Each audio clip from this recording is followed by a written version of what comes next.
let's see if Rumble's gonna work now.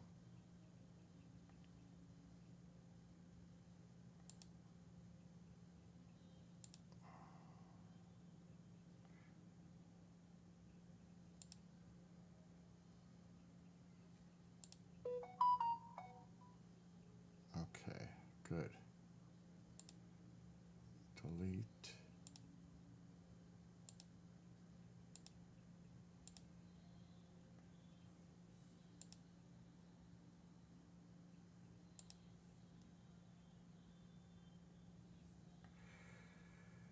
Okay, this chat is dead.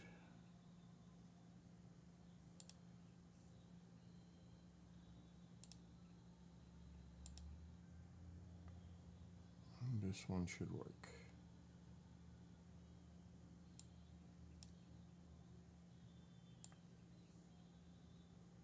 And now let's see if Rumble is working. It should.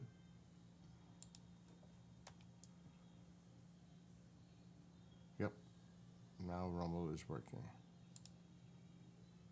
Wow. Rumble.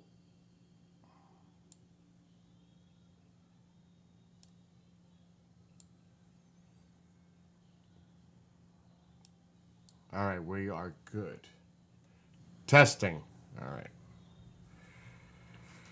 You know what's the worst thing? When things upgrade, update, it screws everything up. I hate that. Windows screws up my audio settings, video settings, everything settings. It's just a nightmare. Though I prefer Windows over Mac any day. That's the weird thing. Oh my God. Macs are the absolute worst to stream with. The worst. And their browser Safari sucks. You know how many people I have to tell, download Google on your app, on your Macs. Safari sucks as a browser. It's actually like the worst browser out there. Uh-oh.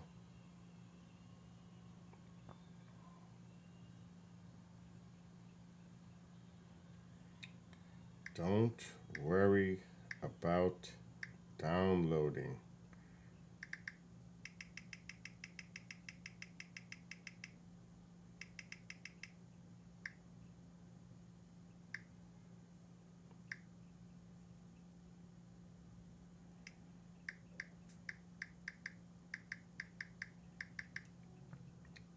I can't show you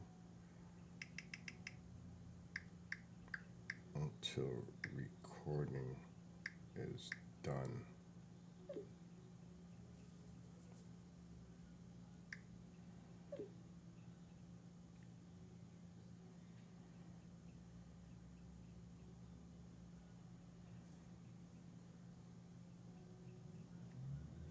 Anyway, what's up, Nicholas? 63 degrees and sunny in California. How freaking nice.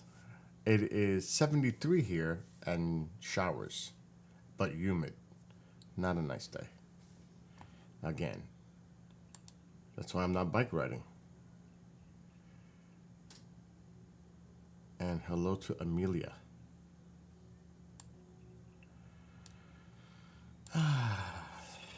So like I was saying, what a nightmare. With updates, it screwed up my Streamlabs. Yesterday people were saying, are you muted? We can't hear you. Yeah, you couldn't. Because once I start the stream, I can't change the settings during a live stream. I have to end it. But the music was going through, I think. But I fixed it this morning. What a mess. Oh my God. Because of Windows. Actually, it wasn't really Windows. It was a Streamlabs update. It wasn't Windows. Can't blame Windows. 97? Oh, screw that. Do you know that yesterday was the hottest global day on record? Global. Ever. It was like 60 something. Like you might say 60 something's not hot. That takes in the poles. That takes in the overall temperature for the entire planet. Yesterday was the hottest day on record globally. Period. Just saying. And there's a lot of people out there dying from the heat.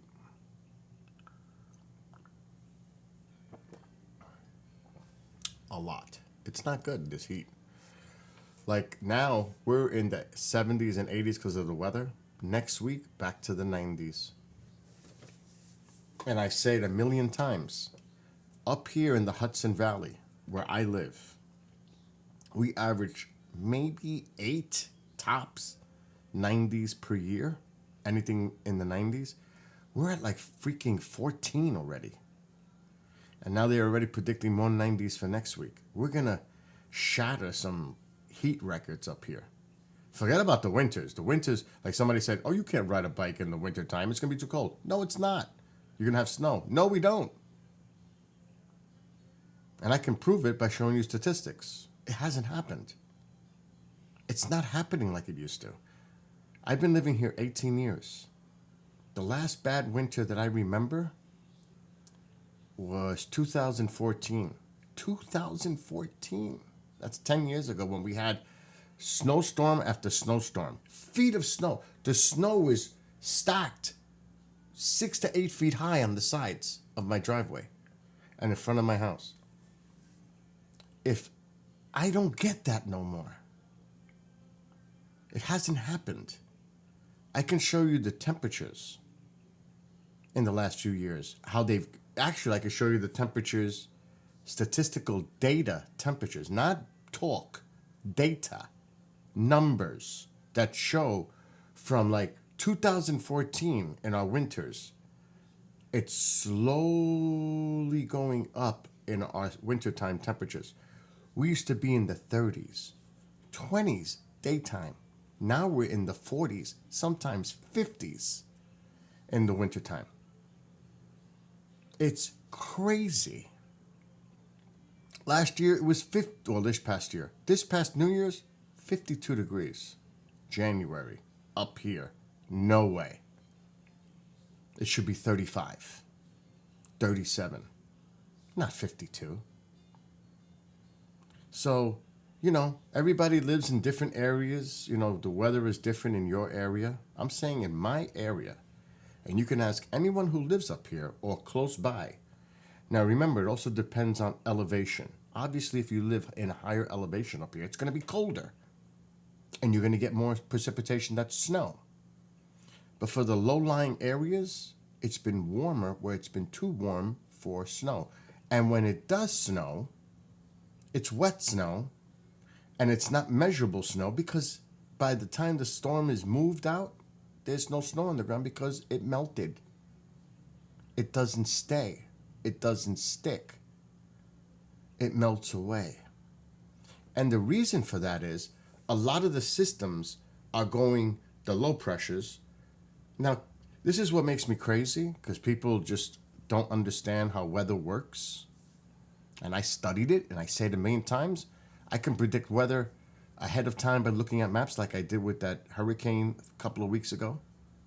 Beryl. By models. Oh, you can't believe in the models. Oh, what the fuck you think the weather people use? What do you think NOAA does? They use models. But anyway, when people live in the snow belt, of course it's going to snow. The Canadian air is coming down, that colder air. They're going to get snow. Now, when they don't get snow, then we have a problem.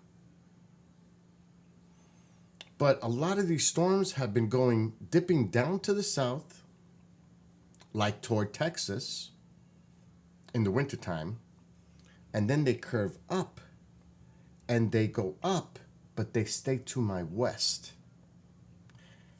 If they hug the coast, if they go offshore and hug the coast, that's a nor'easter. Then we're on the cold side of the storm, which means more snow for us. But that hasn't happened in the last 5-6 years. The weather pattern has changed. Now we're on the warm side of the storms. So if a low pressure is spinning to my west, what is the counterclockwise do? It pulls up the warmer air from south and brings it up north. So we're in the warm jet stream of a low, not on the cold side. If we're on the other side of the low, then it snows. Does that make any sense to anybody? So that's what's been going on with the weather, because I've been studying the models. I've been watching the patterns. I've been paying attention. And facts do matter. Data matters. Science matters. Not conspiracies or word of mouth or political angles based on what they're, you know. No. No. Doesn't work that way.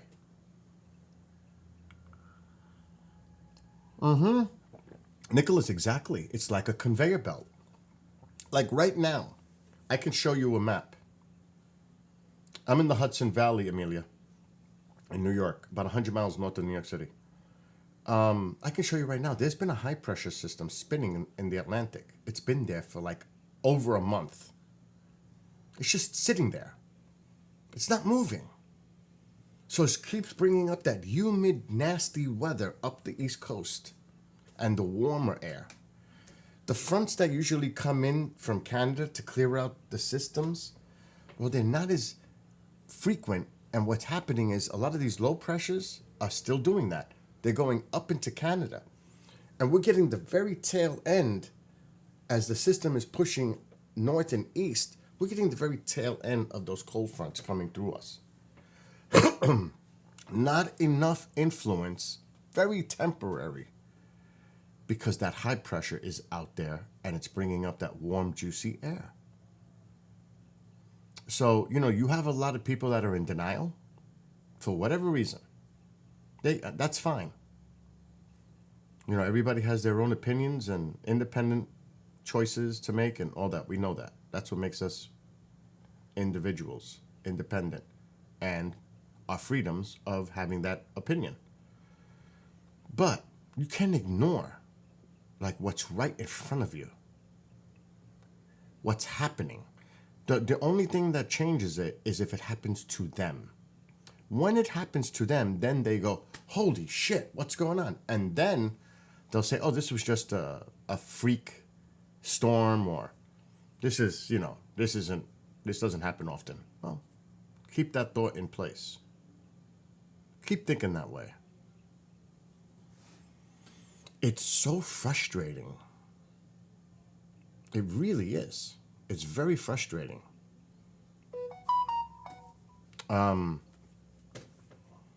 So that's just my thought. I don't want to vent too much. But I hope you guys understand that. So, I used to have a weather chart, and I lost it when Firefox did an update and screwed up my whole system. Another one. Don't if you use Firefox, don't do the latest update. Please don't you do it. It's going to screw you up. It screwed me up badly. I was so pissed. Okay. Let's see. I'm trying to see. Select.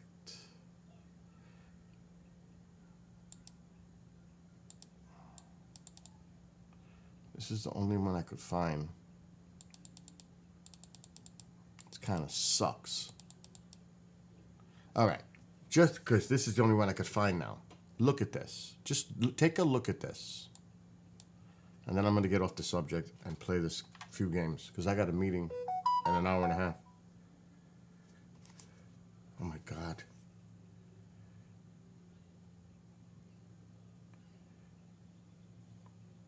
Just do the pre-record.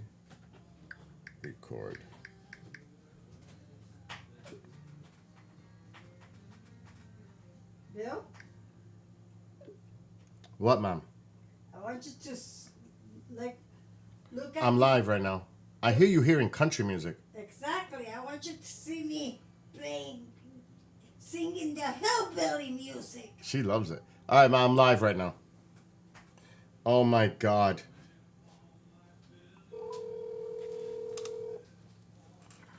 Hi there. Do you remember when I showed you how when you go into the broadcast studio, and you're gonna be you have admin privileges and you're gonna be backstage? Bring yourself up on the main screen, and have your guest in backstage. Hit the record button twice. Record it when you're introducing the show. Hi, hello everyone. This is Sev Tuck. I'm your host for Alien Spirit. Today we're gonna have whatever. Then you bring that person after you introduce them. Bring them up on the screen from the backstage. You know how to do that. Then when you're done with the pre-record, just end the recording on the top. You'll see it. And hit it twice. Then it's done. As far as downloading, you can't download it until after it's done, obviously. So I'll show you that, how to do that after you do the recording. You can't do it. I was showing you examples, but it's easier for me to show you once you're done with your pre-record. Okay, so I record, and then I end it. I hit record twice to end it. Correct. Whatever. Okay, and then it just downloads on itself. No, that's when you're gonna call me. Oh. That's when you're gonna call me, and I'm gonna show you. Okay, but here's the other thing. I wanted to do a little 15-minute segment with him. So. That would have to be okay. So if you did a little 15-minute segment with him, do it at the end of the main thing, or do you want to do that first? No, I was gonna do it after the. Main Okay. thing. So then take a pause after you do the main recording. Pause, and then do your 15-minute segment. So it's all included in that one recording. Oh yeah, that's what. And then you can splice and edit it, or I can do it for you, and I can cut that little piece out and send it to you, or whatever. So that's the way you do it. So after you're done, and join me next time for another episode of Alien Spirit. Then stop talking for like 10 seconds, so I know where it stops, and then do your 15-minute segment. Okay, got it.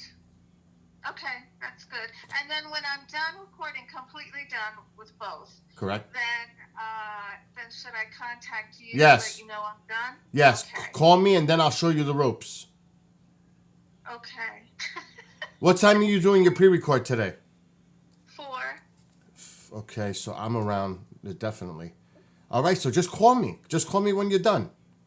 You'll be done by like 5:30, so just call me at like 5:30ish. Yeah, I might go a little over. I'm not sure. No worries. Somewhere around there, yeah. Yeah, no worries. I'll be around. I have nothing going on today. Thank you so much. Love you. Have a great day and have a great recording. Good luck. Okay. Bye. Bye. Oh my God. She's a sweetheart. She is a sweetie. She's starting a new show on the station. And you have to do the recording first. You know, just get the recording out of the way. I'll show you the rest after. Anyway. Oh, let me show you. This is just one example from last year. So, last January, not this past January, it was on New Year's Day. The high was 52. It was 54. These are not normal highs, by the way. Look it up. I could show you. The normal high in January, the whole month, starting at the month, is 37. Normally, we haven't been normal. Our snow levels are sick below normal. Crazy below normal. Then it was, you got to go look at the main high temperature. So it was 45 on the 3rd, 54 on the 4th, 48, 48, 45. That whole week was 10 to 15 degrees above normal. And that's not a fluke. If I go to, let's go to this year. Let's go to January 2024. That's going to start at the end of the month. Even there, 52, 43, 45, 39, that's more normal. See, this is normal. 36, 34, 36. 52 is insane. So let's go and see. Look how high. 52, 55. In the middle of January. 45. 37 is kind of normal. 34 is normal. 41. But see, even 41, 43, 45. Those are all above normal. It doesn't matter if it's 5 degrees above normal. It's above normal. So everything is trending above normal. If you take the median, you know what the median is. When you add up all the numbers and you get the middle number, it's above normal for the month by like 5-7 degrees. So the data is what's important. Now, if I go back to say 2014, I don't know how far it goes back. Yeah, it goes back quite a bit. Let's look at some January temperatures from 2014. 18, 30, look at 18, 25, 30, 39, 25. You ain't seeing no 50s and 40s here. Very few. 30, 19, 12, 27. Oh, there's 155, but then it goes right back to 18, 21, 32, 34. Oh, we got a 61 and a 52. But that's a spike, and then it goes back down. Right back down. See? Look at that's below. A lot of them are below normal. Or normal in general. So even with those high spikes, because there was some below normal, actually a lot of them, it's below normal. Or at normal. This is 10 years ago. 39, 18, 25, 25, 19 the high, 25. Now it's in the 40s and 50s. The data does not lie. The numbers don't lie. So when people talk out of their mouths and say stuff, you better go study and research the data first before you start opening up your mouths and not knowing what you're talking about. Because I study this stuff. I studied models. I studied graphs. I studied currents. I studied jet stream. I studied the fucking El Nino, La Nina. I study all that. That's what I'm talking about. Now, I would say you should do this in your area and see how the weather's changed. Has it trended warmer, cooler? Maybe different for you. But I know what's going on here. I mean, if we went to 2015, and you've seen the last 2 years, the numbers are sick. They're just sick. Let's go to January 2015.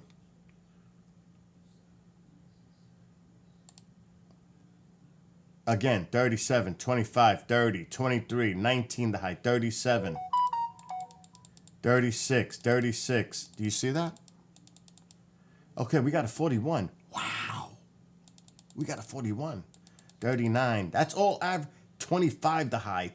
36, 36. You see where the numbers are? The average is 36. Look at this. 30, 30, 21, 25 the high. 21. Oh, we got a 45 and a 50 the day before when a system moved through. But look at that. Sick. It's all 30s, mostly. You have a couple of anomalies, but you also have days that are 21, 25 the high.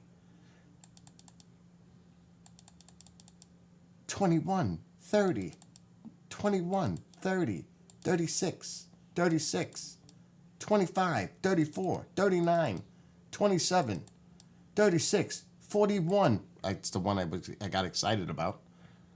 36, 28, 36. Look at this. 36, 36, 37, 19, 23, 25, 30, and 32 and 34 for the month of January. Mid to low 30s average. That's the way it used to be. That's why that year we got slammed with storms. Oh my God. On February 14th, and I can show you, we had, this is 2015 though. February 14th, 2014, we got dumped with over 2 feet of snow here. And a few days later, we got hit with another snowstorm. So that's when I said I had snow 6 to 8 feet high. And because of those 2 storms. Let's go to February. It might even show it. I'll never forget it. It was on freaking Valentine's Day. It was crazy. And I have the pictures to show, to back it up. Okay. Because they time, when you take a picture, it timestamps. Okay, there, it was actually the day before. Look at the snow. This was the snowstorm. Right here. And then I woke up to the 14th with freaking 2 feet of snow. And the temperatures, look at the temperatures, 28. That's that dry snow that sticks. It's not a wet snow. That shit accumulates like crazy when it's that cold when it's snowing. So, look, and I have the pictures. I'll never forget that day because it was sick. So, you know what I'm saying? In a 9-year difference, Nicholas. And people don't want to hear this shit. Oh, they don't want to see it. But data, statistics matter. Period. So what a difference, huh? From 10 years ago to now. And I showed you the last 2 years, 40s and 50s now. There's no 20s there. There's a few 30s. There's lots of 40s and quite a bit of 50s now. In our January. How the hell is it going to snow if it's that warm? At night, of course, the temperatures will drop because the sun went down and now it's nighttime. The temperatures are going to drop that like any day. But when that sun is, when it's 50 degrees, do you think snow is going to stick around out there? I had a snow event this past winter. We got 8 inches of slushy shit. It was gone in 2 days because it was so warm. It melted away. I didn't even have to worry about it. That's the worst, the slushy, wet snow. It's heavy, it's hard to remove, it's a pain in the ass. Exactly. You took statistics in high school, and my teacher always say, numbers don't lie. Numbers don't lie. Now, people might say that's because you see, people get very desperate. And when they're desperate, they'll come up with any excuse or reasoning behind their point of view. That's an act, to me, I see that as an act of desperation because they have nothing valid to put forward. So now they resort to using some fucking crazy conspiracy with no basis of truth, because it's a conspiracy. They use anything they can to create some kind of a counter narrative, a counter opinion, because they have nothing. So you know where I value that argument? Nowhere to this. Because you don't have a valid argument. You don't have a valid opinion. You don't have a counter, because now you're obviously telling me things of desperation that you're going into that rabbit hole because you have nothing else to put forward on the table. So that tells me a lot right there. When people start talking like that, I'm like, okay, no more. I know where you're going. You're down that rabbit hole now. It's like you've now entered a portal into another alternative reality, and things are just happen to be different there than they are here. And, it's not worth trying to talk to people. You can't. Nobody listens anymore. Everybody thinks whatever they know or their opinion, they're right. Now, I will admit every time I'm wrong. I don't have a problem with that. But some people will never admit they're wrong. ever.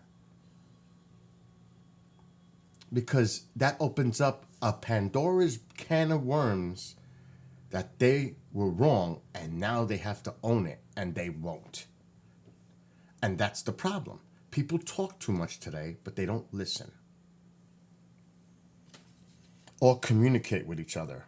Or listen, just have a conversation. Listen to each other without arguing.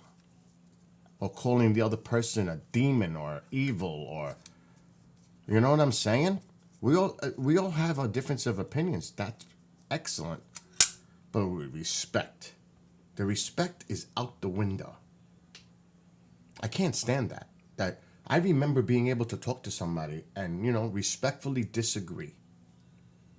You can't do that today. Because right away they get down to the gutter and then they get offensive and very defensive. It's actually a defense mechanism that people use today. Because that's their way of countering it to be going on an offensive. They attack a person's character, their credibility. They go after you because that's how desperate they are. And that's a sad thing. That's actually a sad thing. And I just hope that people come together and have conversations. Respectful conversations, debating, whatever it is, but with respect. You don't have to go into the gutter and get into so many. And it's funny because a lot of people will talk right on that precipice, right on that border where you know where they're coming from, but they're not directly saying something in some derogatory way. They're doing it with a lot of crafty, shifty, shady, slippery words, phrases, indirects, but you know where they're coming from. You know what I'm saying? Now, I guess only people that, I don't want to say stupid, I'll say naive or gullible, would fall for that. They don't understand. But if you really think about it,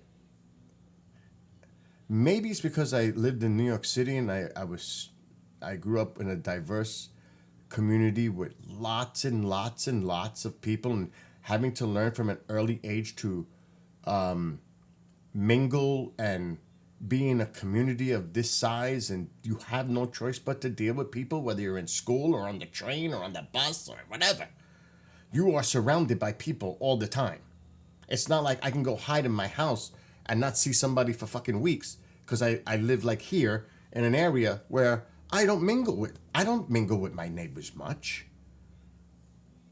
I don't have contact and communication that much. I see them from time to time, but it's not like I have no choice. When I walk out my door, there's people everywhere in the city. There's people that live right next to you. It's all tight. Everybody's in their face. It's different. And you have to learn how to adapt and to communicate. Or you're done. So maybe those social skills, those communication skills, those street smart senses actually came into, really, it was beneficial. Because when people do things around me, I've heard that shit before, I know where you're coming from. I've dealt with that all my life. I know the game. Yeah, that shit ain't gonna work on me. You know that, right? Maybe to somebody else, but not to me.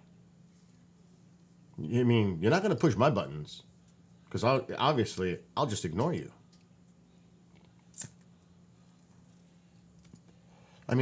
Really?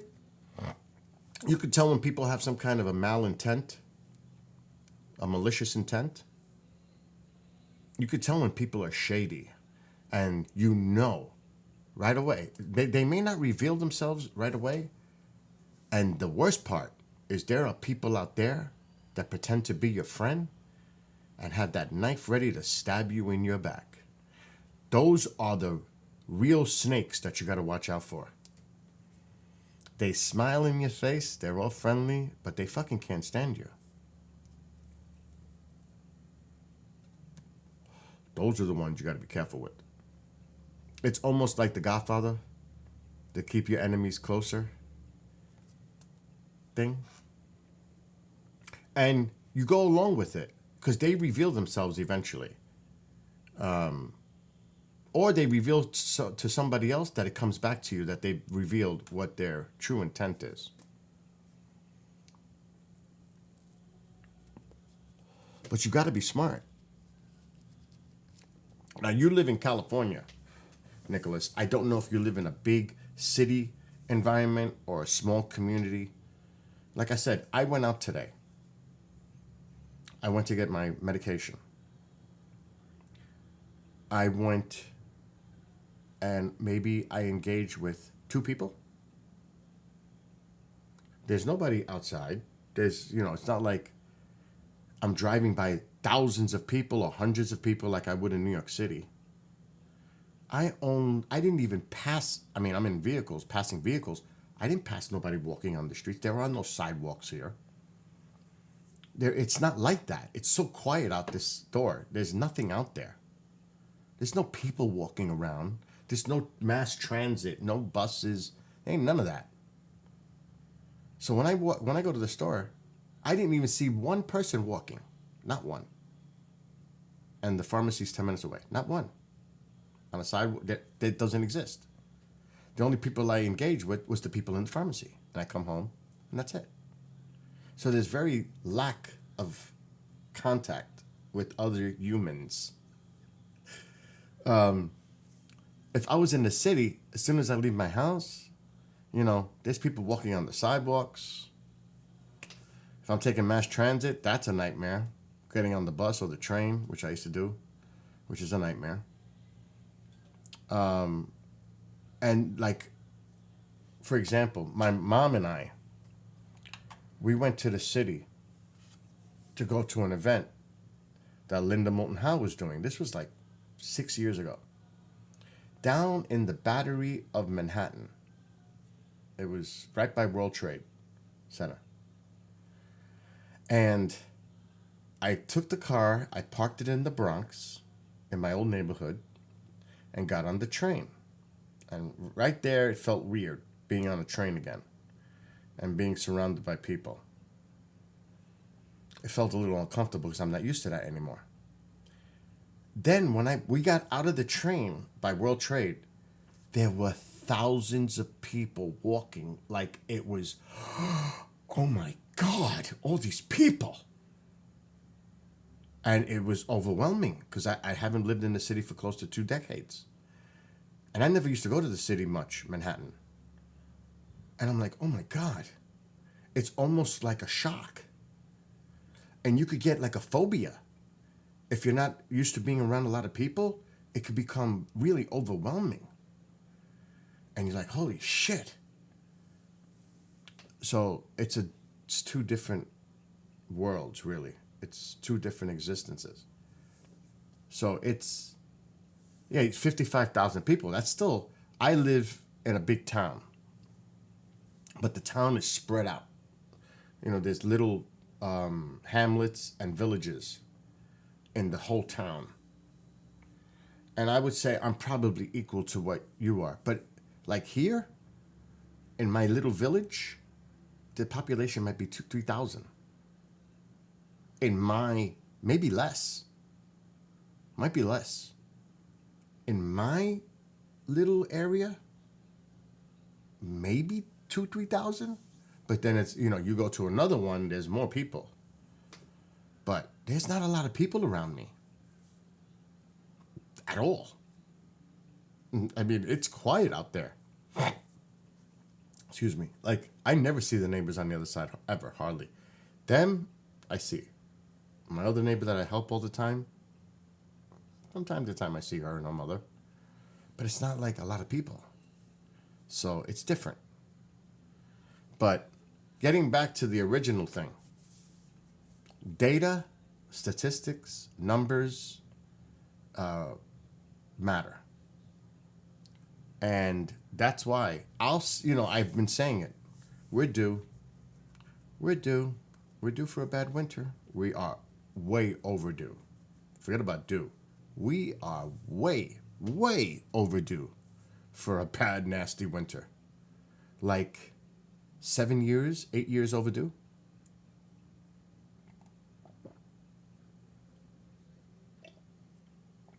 Maybe it'll happen. Maybe there'll be a DARPA or a HARP thing that changes the weather pattern. Something. But right now, it's not cold here. This is easy. I have to even in the wintertime, in the summertime, I got to go and mess with my snowblower. I changed the oil on everything.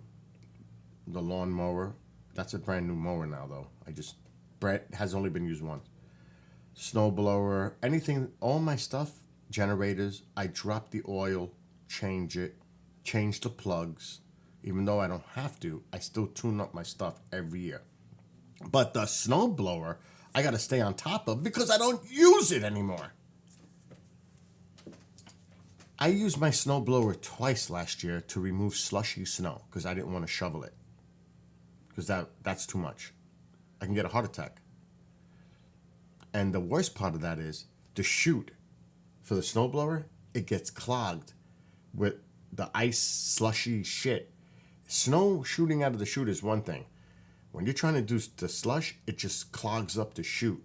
And then I got to stick my hand in there with my glove, push it down or pull it out to keep going.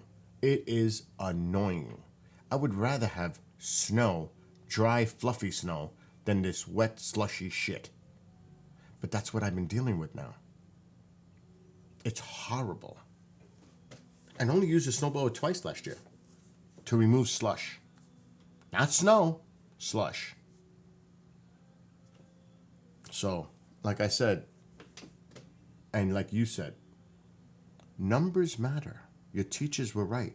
Numbers matter. Data matters. Because you can't argue against those numbers. You just can't. Those are the readings. Those are the daily temperature readings. Recorded daily temperatures. And the trend is, since 2014, it has trended warmer, and our winters are a lot warmer, almost by 20 degrees, than they used to be 10 years ago. That's crazy. So, yeah. And now the summer. Oh my God. Let's just look at that.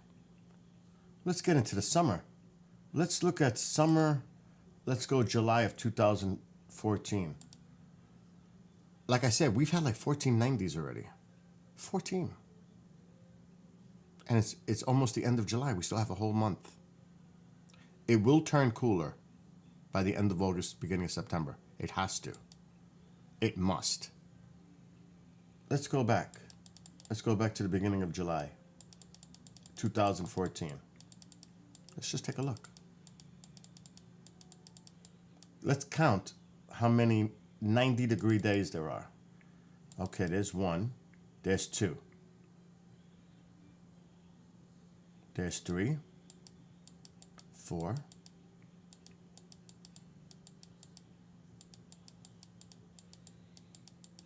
'See, that's our average, 81, 82.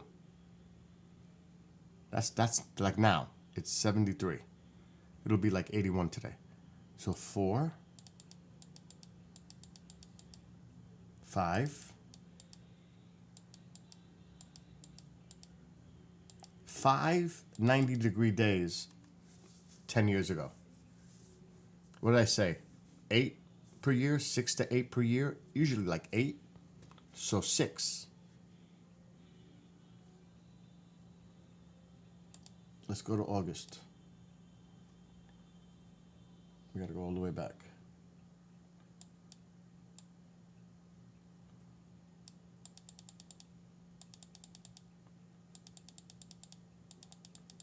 There's not one. Not fucking one.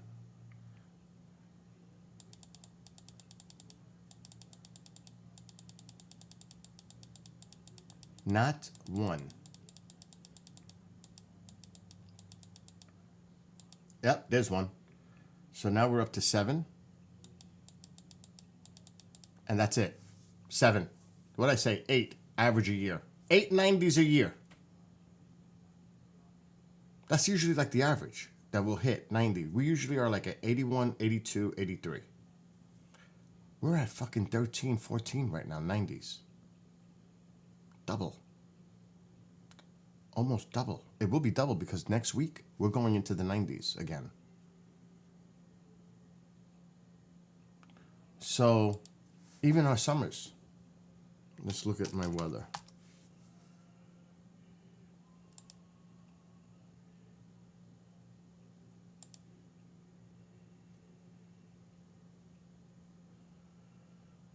There's one. There's another. There's another. There's another. It's going to be like fucking 20 90s this year. Like 20. Compared to the 6 to 8 average, we're doubling that this year with the heat. Doubling it. At least. Maybe more. We might triple it.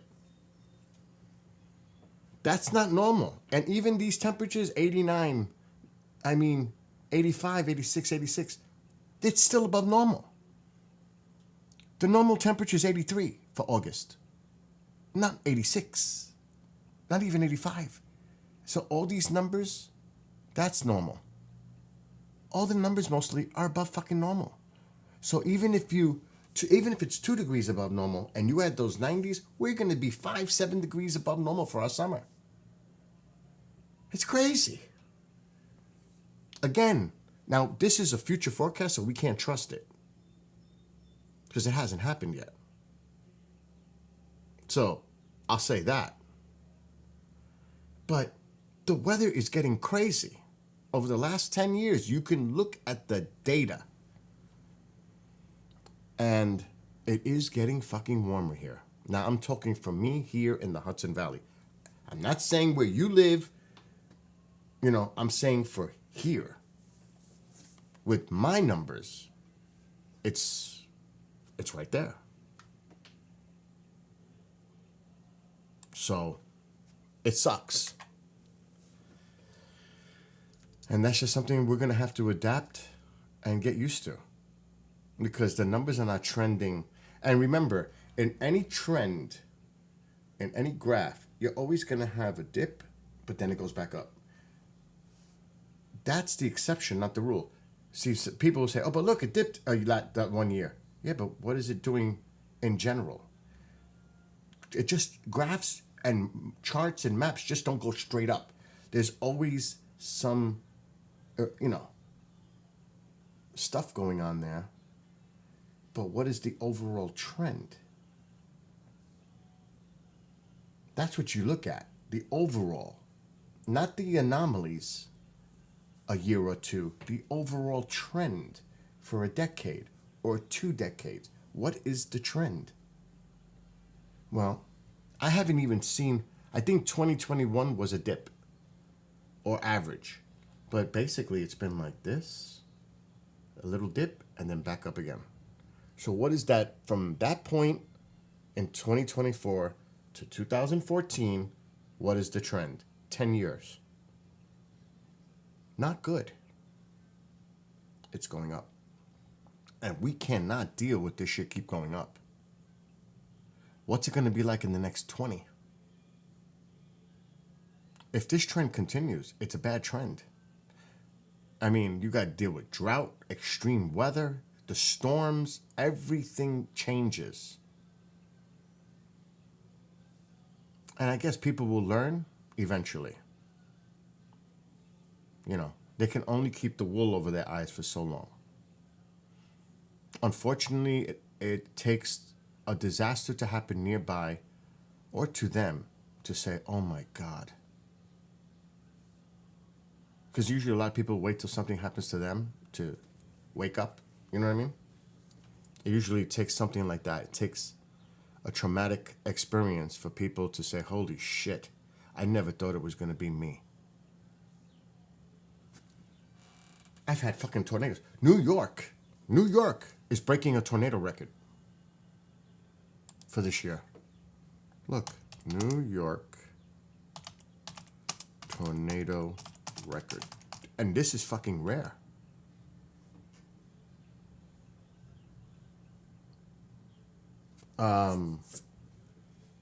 Look at this.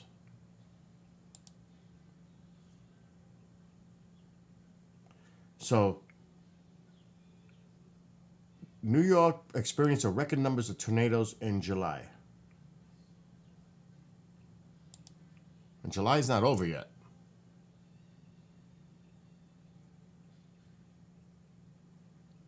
It's not over yet. Record-breaking 16 tornadoes hit New York in July. Why are we breaking all these fucking records? The hottest day on global record yesterday, heat. Nobody's taking notice to all this? Oh, it's just a glitch. It's just happened to be. Not when you look at the overall trend, it's not. And you look at numbers. Oh, no, it's not. It's happening with more intensity. It's occurring more often. It's not good. So, and of course, the number still could rise. And he said July is not over yet either, just like I said. Now, they're not like the tornadoes down in Tornado Alley, EF5s, EF4s, EF3s. These are zeros, maybe one, maybe a couple of random stronger tornadoes. But the point is, they're happening. And they're happening with more frequency.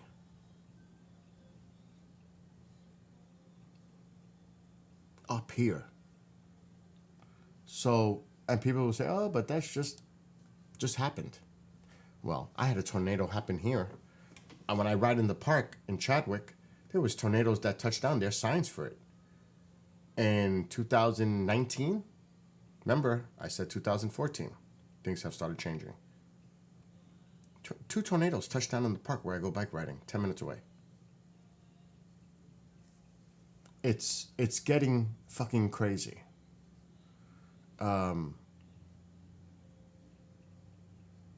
So there's a lot of things to consider.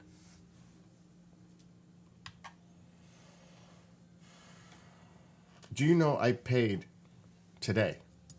I have solar panels now.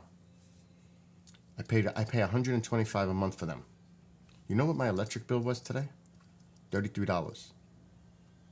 Only because I have to pay a $20 connection fee because I have to be connected to the grid. So that means I paid $13 for electric use. So let's take the 33 plus 125 is 150. I have air conditioners going. I have the pool pump going. Do you know what my normal bill is for summertime with all this shit going on? $400. I saved over $200 since these panels in 1 month got installed. And the prices of a kilowatt, especially in New York City, is insane. And over here, it's going up. Electricity costs. And the offer that I was given for these panels is no longer available. Thank God I got these when I did. My production is off the scale. I bet you right now, on a cloudy day, I'm getting production. As crazy as that sounds, I might be breaking even. And I'm way over the credits. Now, guess what they do? Exactly. People don't realize that, Nicholas. People have still not woken up to that yet, about how the panels are. Now, the bad thing about the panels is the battery. That's where they get you. They're super expensive. They need to do something about that. That's the bad part. And I'm being blunt. I'm being honest. I can't wait to start. Oh shit, I got a meeting in a half hour. Fuck. It's 50 degrees. Do you think snow? Somebody left a comment. I don't see it though. On Rumble. I got the email.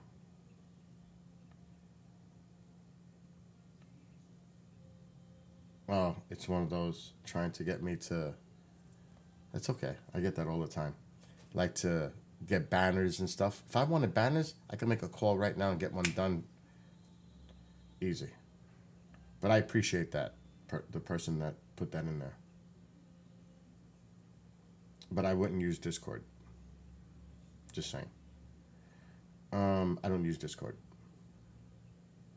I stopped using Discord for like 5 years already. Let me go to my panels. I'm going to show you. People don't realize the efficiency of panels and how much money you can save. And before I got the panels, I was getting my energy from a solar farm. And I'm still getting the energy from the solar farm, and it's going to the utility company, and I'm still saving money from that. So it's crazy. Because the guy who owns a lot of the real estate stuff up here told me, don't let go of that. Because I'm locked in for 12 cents per kilowatt. Right now, the rate is like 19 cents per kilowatt. New York City, it's close to 30 cents per kilowatt. It's sick. Those people are suffering down there with Con Edison. Killing them. And you know what? Those are old, fucking industrialized power sources. It's ridiculous. And people will die for it to keep it going. It doesn't make no sense to me. I mean, to me, it makes sense, and I'll tell you how it makes sense. Dollars and cents. So people could continue to do what they do. All I know is I'm saving lots of money.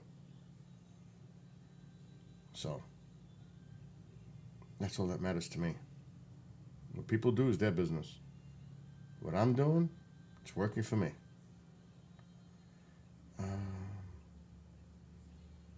Resources, monitoring. Oh my God, why is my app not working? Oh shit.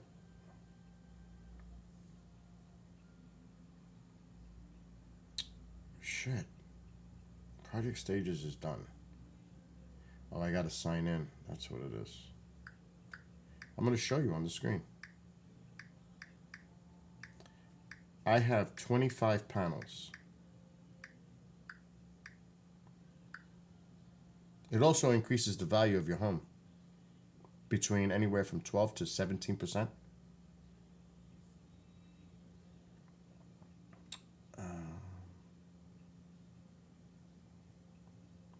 Okay, I'm signed in.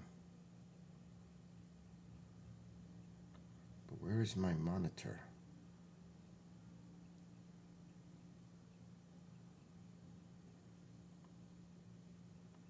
I don't think I'm using that one. Hold on. Oh shit. The app is locking up. I'll be back by like 1 Eastern.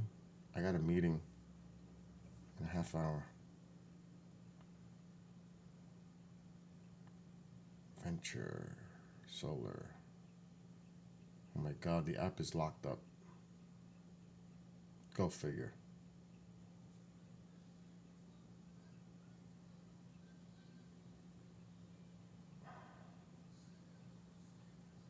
Okay, we're gonna have to go to settings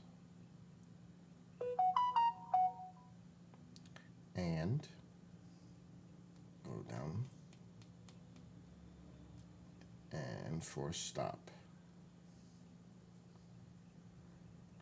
Venture, solar, force stop. Now let's open it. It didn't force stop it. Oh my gosh. Okay, good. It stopped it.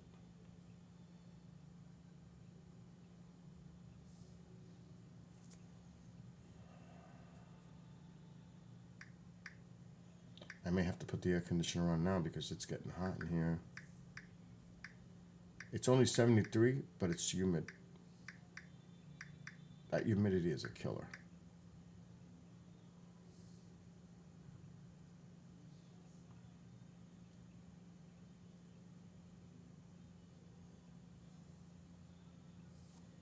It's trying to log in. How was your experience? Don't ask me again. Here we go. We're in.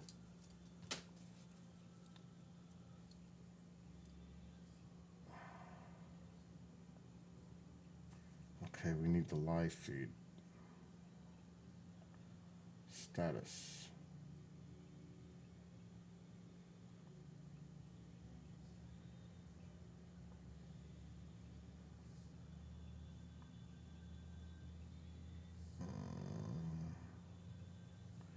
That's the day. Live status.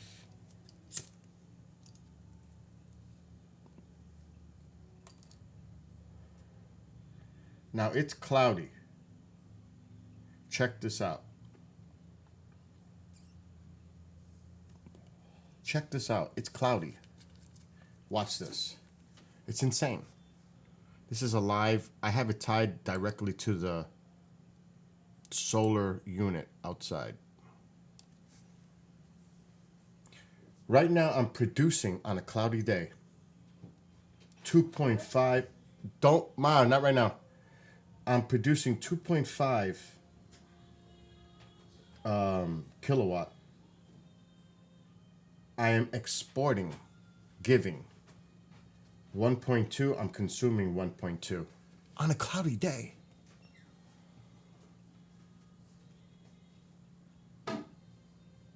I'm giving them 1.3.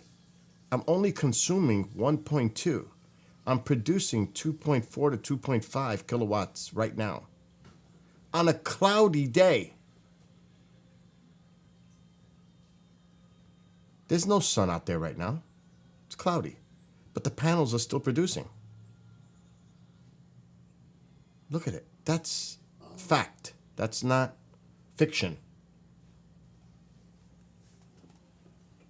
On a cloudy day. On a cloudy day. If I looked, oh shit, I just logged out. If I look at the overall production as much as I consumed and given out, I'm like 600 kilowatts given per month. It's sick. Let's see, month. July. Okay, I need my glasses. Check this out. It's crazy. People don't realize.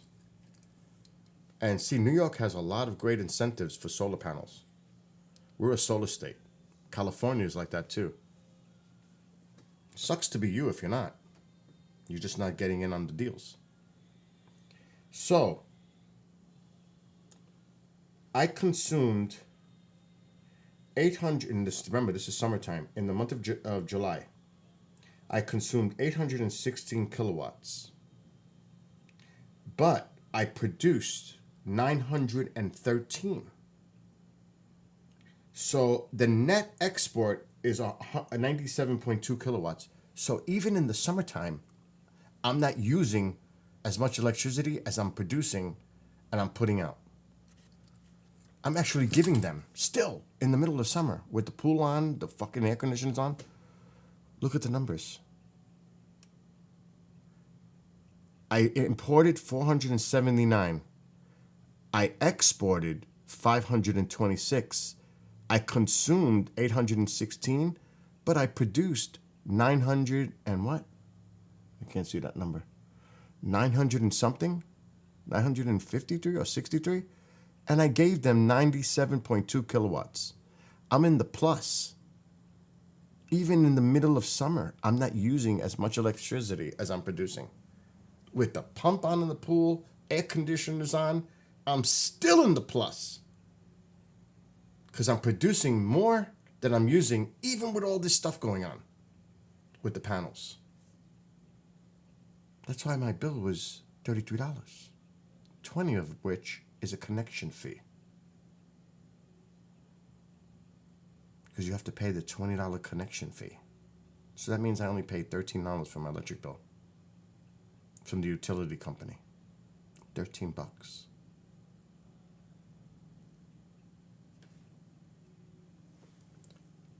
Again, stats, data matter. That's it. Everybody else that has no idea what the hell they're talking about because, they don't have it. They just go based on what they see or hear on TV or social media. They feed into all that crap. You can't talk about it. And I did my research on this before I went and made the move with the panels. I did my research. And people tell me, oh, there's a lot of scammers out there. New York State has a list of vetted installers for panels.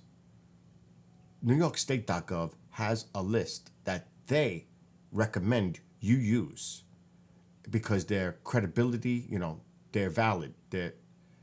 Use them. Use one of them. Because they're also connected with the incentive program. $5,000 tax credit, zero cost for installation, all that. You got to do your research too. But facts matter, not bullshit. Because there's a lot of bullshit out there. You don't know how many people around me are getting solar panels now. It's popping up all over the place. And I'm sure it's happening in California. California has, and people don't understand this. They criticize California and all that. You take away California's economy, or New York's economy, and some of the other states' economies, the fucking country's dead.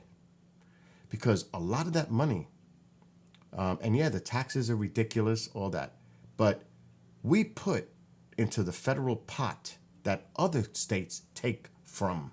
They don't contribute. We put into the federal pot, other states take from that same pot.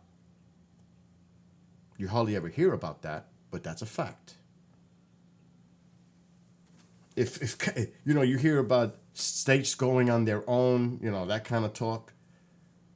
If California were to say something like that, the rest of the country would be hurting. So if New York did that too, you'd be hurting. Because you're not going to get that federal money no more that we put into the pot that you take. There's a lot of states that are in the red that they don't put into the federal pot money, but they take. And you'd be surprised what those states are. Again, facts matter. Data matters. Numbers matter. Without getting into that conversation, but, before people talk, you better look carefully. Before you criticize what those states are doing and their economies are doing for the overall country, you could criticize their policies and everything else, but those states are major contributors for federal money that goes to other states. And those monies include entitlements, infrastructure, a lot of money that these states ask for from the federal government. Well, where do you think that money comes from? It's coming from other taxpayers and from states that are putting in a surplus of money that are not taking. And this is the funny thing. They talk about like entitlements, Medicaid, food stamps, all that. Well, guess what? Even with all that included, New York, California still puts in more money in the federal pot money than take. Even with all those programs included. Take a look at the list. Do your own research. Take a look at the states. You'd be surprised who are taking money from the federal government, dependent on federal money, and are not giving into the pot enough. They're in the red. They're not in the black. California's in the black. New York's in the black. Connecticut's in the black. Jersey's in the black. Pennsylvania's in the black. Texas is in the black. Florida's in the black.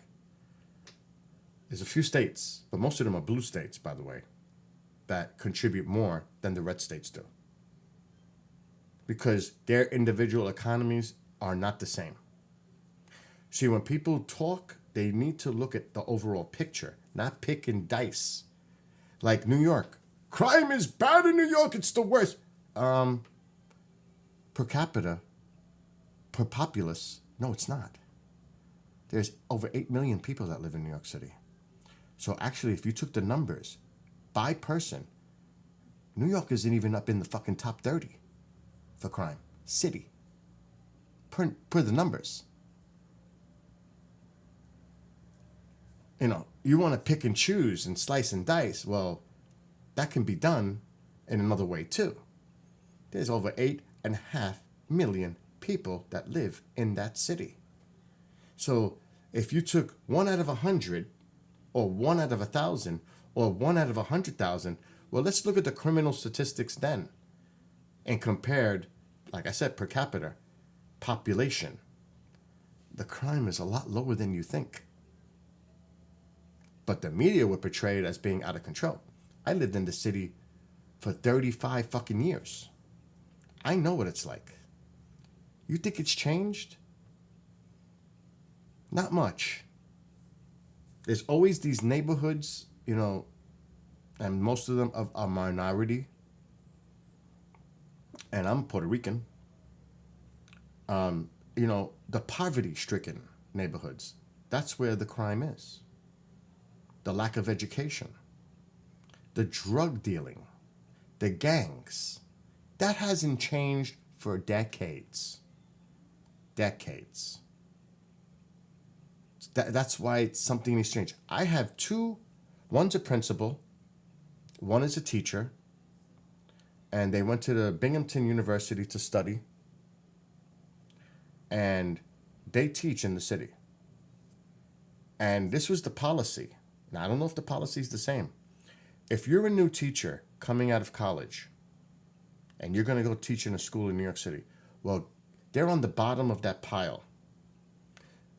They don't have seniority. They're just starting. So guess where they're going to land? And any job opening there is, anywhere in the city. Teachers with seniority get to choose and pick where they want to go to teach at. Where do you think they're going to? What neighborhoods? You think they're staying in the South Bronx? You think they are? No, they're teaching in the areas like where I lived, in the Northeast Bronx, Pelham Bay, Throgs Neck, Riverdale. They're teaching in the nicer neighborhoods. The teachers that are just starting out are teaching in the neighborhoods that have the crime, they have the fear going on. So think about what the education is from inexperienced teachers. I hate to say it, they really haven't been in that environment yet to actually teach. Yes, they've got the skill set, but now they got to actually do it in a classroom. Where do you think these unexperienced teachers are starting at? In those neighborhoods. The teachers with the experience are teaching where they put a transfer in. Yeah, there's a transfer open for there. I'll go there. I'd rather teach there. That's just the way it works. Now, I don't know if that's still in place. This was years ago. I don't know if that's still the policy. But that's an example. So it's much more complicated than people think.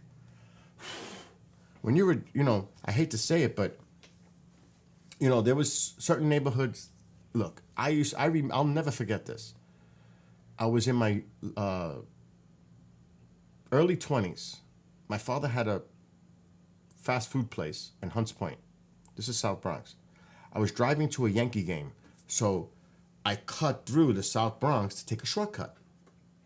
I should have went on the fucking highway and went around to get to 161st Street, but I didn't do that because I was running late. I wanted to get to the game. So I cut through the South Bronx. I'm at a fucking light. Two gangbangers are shooting in front of my car. I'm stopped at the light. They're shooting in front of me.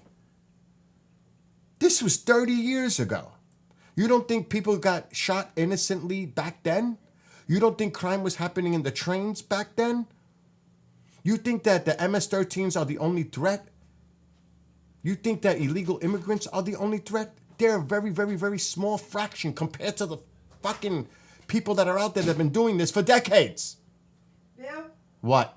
I tell Alexa to stop and she won't stop. You just got to do it again. How many times? As many times as you need. Jesus. It's good to I can't even tell you the chants that they would do, the Bloods. It was, they did a chant, and you could hear them chanting. They have and I don't know what they said, because I heard it from a distance, but they do some kind of, like a chant, like a rah-rah thing. Remember when all that shit happened, and this is another thing that people, they blame it on different factions. Let me tell you this right now. When shit goes down, first of all, these gangbangers, drug dealers, they love when shit is chaos, and they'll take advantage of it. I don't care if it's a blackout. I don't care if it's a protest, a rally, if they hate the police, obviously. You know, so when shit happens, they want to blame certain groups. Let me tell you this right now, growing up in the city. They will fucking riot and break into stores when they have the opportunity to do so. And they'll take advantage of that. So, like when the protests were going down downtown, the peaceful rallies for the person that, with the police, I forgot his name now. The African-American that got stepped on his neck or whatever. I can't, Floyd? There was protests in the city, peaceful protests. And then the shit hit the fan. And they tried to blame Antifa or Black Lives Matter. Let me tell you something right now. Those were simple fucking gangbangers doing what they do best. Taking advantage of a situation where the police is spread out, trying to deal with everything that's going on, and they pick their favorite stores to loot and riot, because that's what they fucking do. Sneaker stores, phone stores, clothes stores, they know what to hit. They have the one because that's what that's the materialistic shit that they want for themselves. Back in the day, they would steal your sneakers off your feet. Back in the day, forget about having a cell phone. They would take your fucking clothes. Literally. So this ain't fucking new. Unless you lived in a city and know what that experience is, people from the outside, they listen to the news, they listen to the media, they go with what they're told and what they're fed. Live there and you'll know that that's bullshit. Straight up. And I wonder sometimes, like when people talk and they have no fucking clue what the hell they're talking about. Because they're living from the outside, trying to figure out what's going on inside, but you don't know because you're not there. You're just going based on what you're hearing and being told, or what you're reading, or social media. Give me a break. I knew neighborhoods back in time I wouldn't even drive through at night. That's how dangerous it was. I don't care if Giuliani was the fucking mayor. I don't care who was in charge. The neighborhoods didn't change. Oh, crime went down. Crime, do you know, look at the statistics. Crime has been going down steadily. It used to be in the 200,000s, 300,000s. It's not there. It's continually to go down. People don't want to see that, but that is a fact. Now, some things bump up, some things bump down, some things trend up, some things trend down, but the overall crime has been going down since the fucking 70s in New York City. But you would think that's fucking wild, wild west by looking at the news. Because it's political. It always is. So, you know, I tell people, do the research. Do the homework. And from my past experience, I know. I found a dead, and I could call my mother in here, I found a dead body when I was 10 years old skateboarding. It was in a plastic bag by my house. It was unbelievable. The bag opened up and there was a dead body in it. And I could call my mother. I was going to Howard Johnson's with my little brother. I was skateboarding, and so was he. We used to go to Howard Johnson's, and I lived in a very remote area. It was not populated. It was an industrial area, just a few houses. We were going to Howard Johnson's to get a banana split. I'll never forget it. And the weeds were high. I could barely see the sidewalk while I was skating on it. And I hit something, and it was a plastic bag. And then I didn't understand what the fuck I was saying. So I put a dime in the phone and called Mom and said, Mom, I think we found a body. The police came, whole thing. Ma, come here. You think I'm bullshitting? Come here. Okay. I'm not gonna run. Remember when me and Randy found the dead body near Howard Johnson's? The baby. Yeah. Yeah. I didn't want to get into that. Yeah. Oh, I don't even want to get into the graphic details. the baby. It was, I don't know I don't want to get into the details. The baby was dead, no? Yes, Yeah. Somebody left him there. in a bag. I didn't want to get into that. I know. But Mom knows, because I called her right away on the phone from Howard Johnson's. Yeah. And the police came. And, Yeah. remember? Uh-huh. Yeah. So, even back then, myself, 10 years old, experienced that in New York City. So nobody gonna tell me. Matter of fact, what about the time the bank robbery? We're outside getting ready to go to the doctor, and two guys were killed. My brother and me were outside getting ready to go to a doctor. I'll never forget it. And then I hear sirens, the police cars chasing another car. Then you hear shots. Pa, pa, pa. And me and my brother was like 10, 11 years old. So we walk, stupid kids, we walk over after it happened, and I saw two guys dead in the front seat, shot by the police, with a big sack of money in the back. They had just robbed the bank.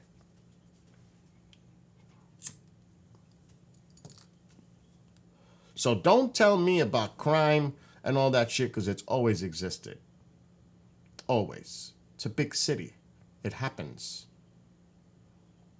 I experienced seeing it myself. Twice. And been involved in standing at a light in a car with a shooting going on in front of me.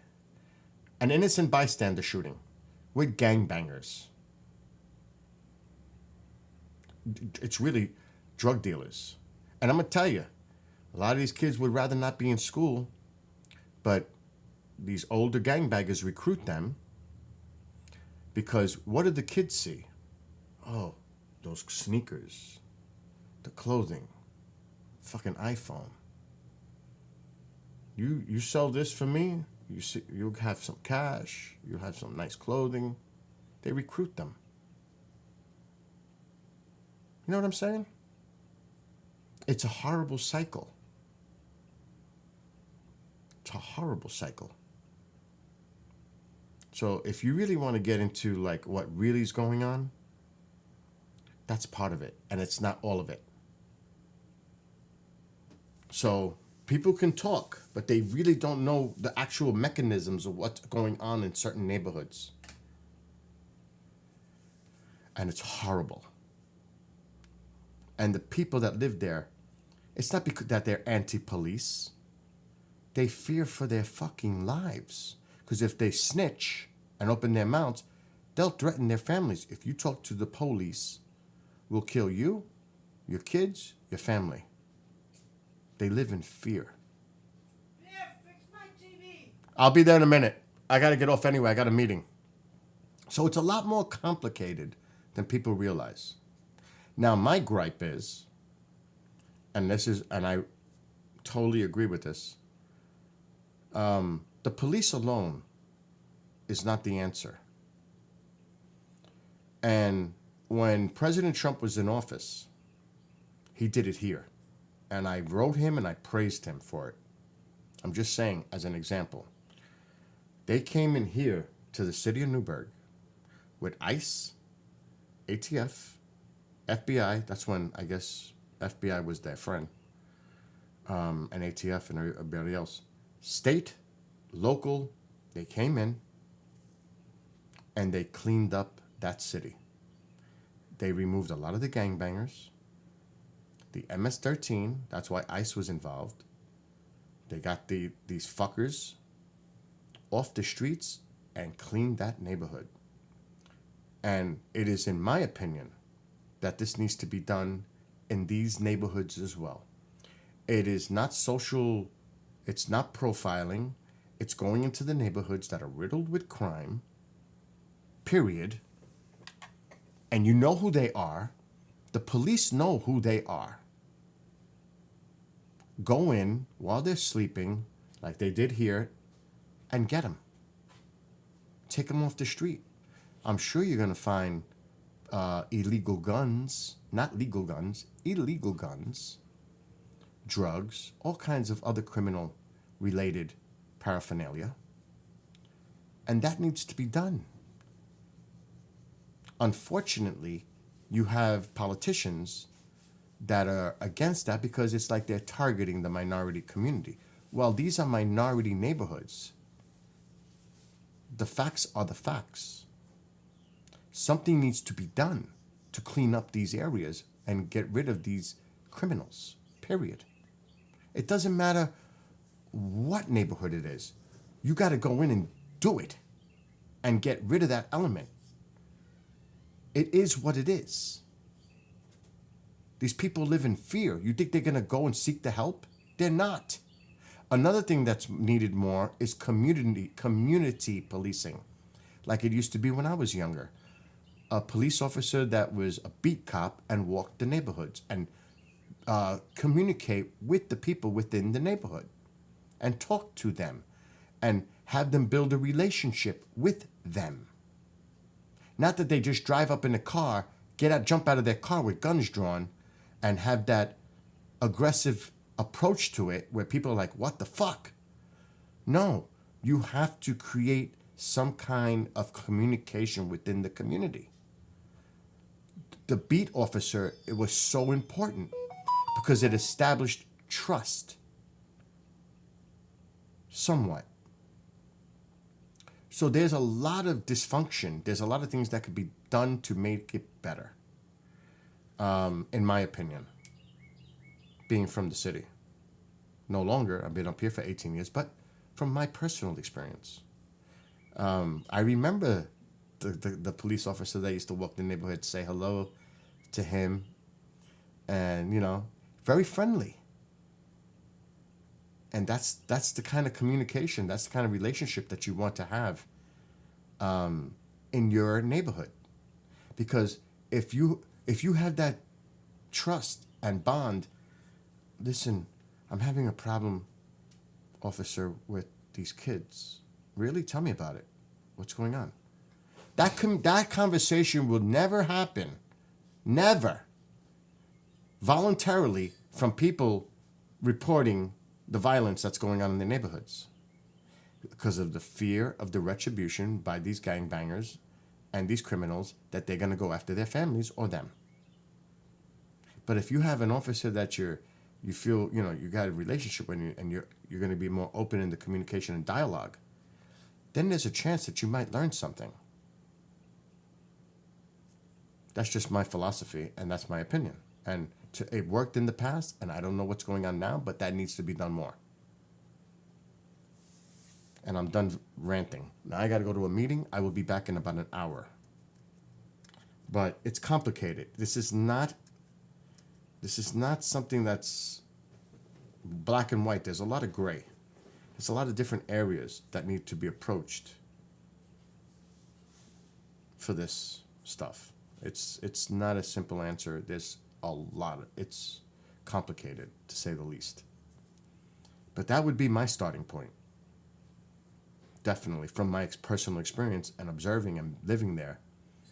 That, you know, that's just, like I said, from my own personal, this is my own personal experience and dealing with what I dealt with growing up in New York City, in the Bronx. And I lived in a good neighborhood. But still, there needs to be more of that. Communication is key in any level, anywhere, anytime. Communication is key. If you have a breakdown of communication, it's chaos. Chaos will eventually ensue. You have to have communication. You have to have conversations. You have to have dialogue. You have to have a respectful debate on things. People need to have that. And then things get done. But when people are on opposing sides and fighting and spitting and angry and hateful, nothing's going to get done. That's all negative energy. Nothing positive comes out of that. So people need to find a way to come together. And yeah, I may differ than you. I am different than you. I was raised differently. I have different things that happened to me that shaped my life, just like you. But that doesn't mean that we can't have a conversation, because we can learn from each other's experiences rather than criticize each other and demean each other and be angry with each other and show hate toward each other and talk to each other with disrespect. Because you know what? The bottom line is we're all fucking Americans. And if we love this country, we do whatever it takes, all of us together, to do for the best of the country. Period. Not us versus them. It's all of us together. Anyway, I'm out. I'll be back in about an hour. I gotta go to a meeting. Nicholas, you have a great day. Anybody else who may be watching, be well, be blessed, be safe. And I'll be back later. I never got to play the game. I went on a rant. It's all my fault. I know. Anyway, love to everybody. Again, be